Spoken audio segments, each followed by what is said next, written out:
Au cœur des plaines du Moyen-Orient, dans un monde tourmenté par les guerres et les croisades, se dressait un homme au cœur noble et à l'âme de guerrier, Saladin, ou Salah ad-Din Yusuf ibn Ayyub. Son nom résonne encore aujourd'hui comme un symbole de justice, de bravoure et de foi profonde.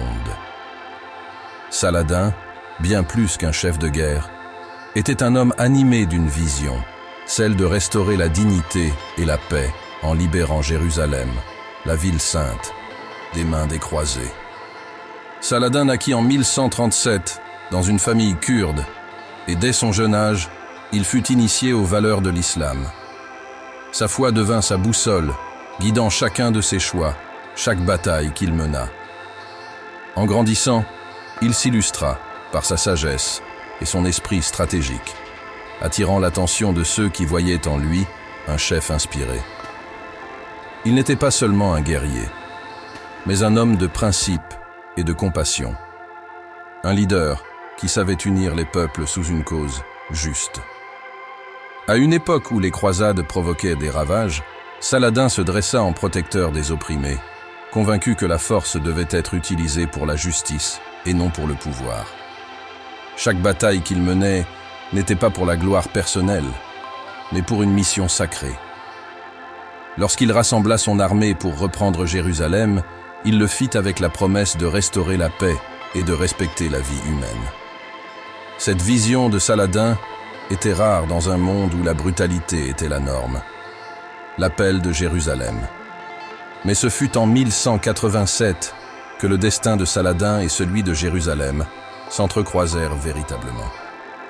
Après des années de conflits et de tensions, il prit la décision de mener une campagne pour libérer la ville sainte.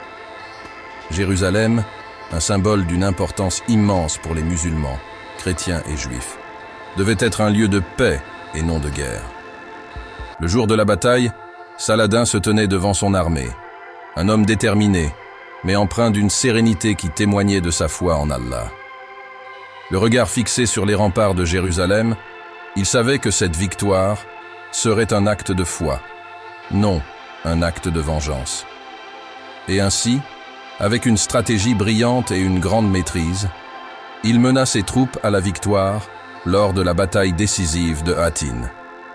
Après sa victoire, Saladin entra dans Jérusalem, non pas en conquérant impitoyable, mais en homme de paix.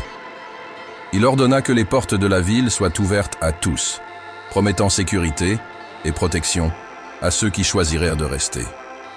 Pour les croisés, qui avaient défendu la ville, il montra une compassion incroyable, offrant même des rançons pour ceux qui n'avaient pas les moyens de se racheter. Cette clémence, si rare pour l'époque, marqua les esprits et démontra la grandeur de cet homme. En libérant Jérusalem, Saladin avait réalisé bien plus qu'une conquête militaire. Il avait offert au monde une leçon d'humanité, de respect et de foi en Allah. Il savait que le véritable pouvoir ne réside pas dans la conquête des terres, mais dans la capacité à élever les âmes, à ramener l'harmonie là où il y avait eu la division. L'héritage de Saladin. Aujourd'hui, Saladin demeure un exemple lumineux d'un leader guidé par des principes élevés. Sa vie nous rappelle l'importance de la foi, de la patience et du courage face aux défis. Dans un monde où les conflits perdurent, son histoire de justice et de respect de la dignité humaine trouve encore un écho. Il fut un homme qui, avec sa foi et son épée, redonna espoir à ceux qui en avaient besoin. Ce récit, porteur de valeurs intemporelles, inspire encore aujourd'hui. Saladin nous enseigne que la véritable victoire n'est pas celle des batailles, mais celle des cœurs, et que la force doit toujours être guidée par la justice et l'amour de la paix.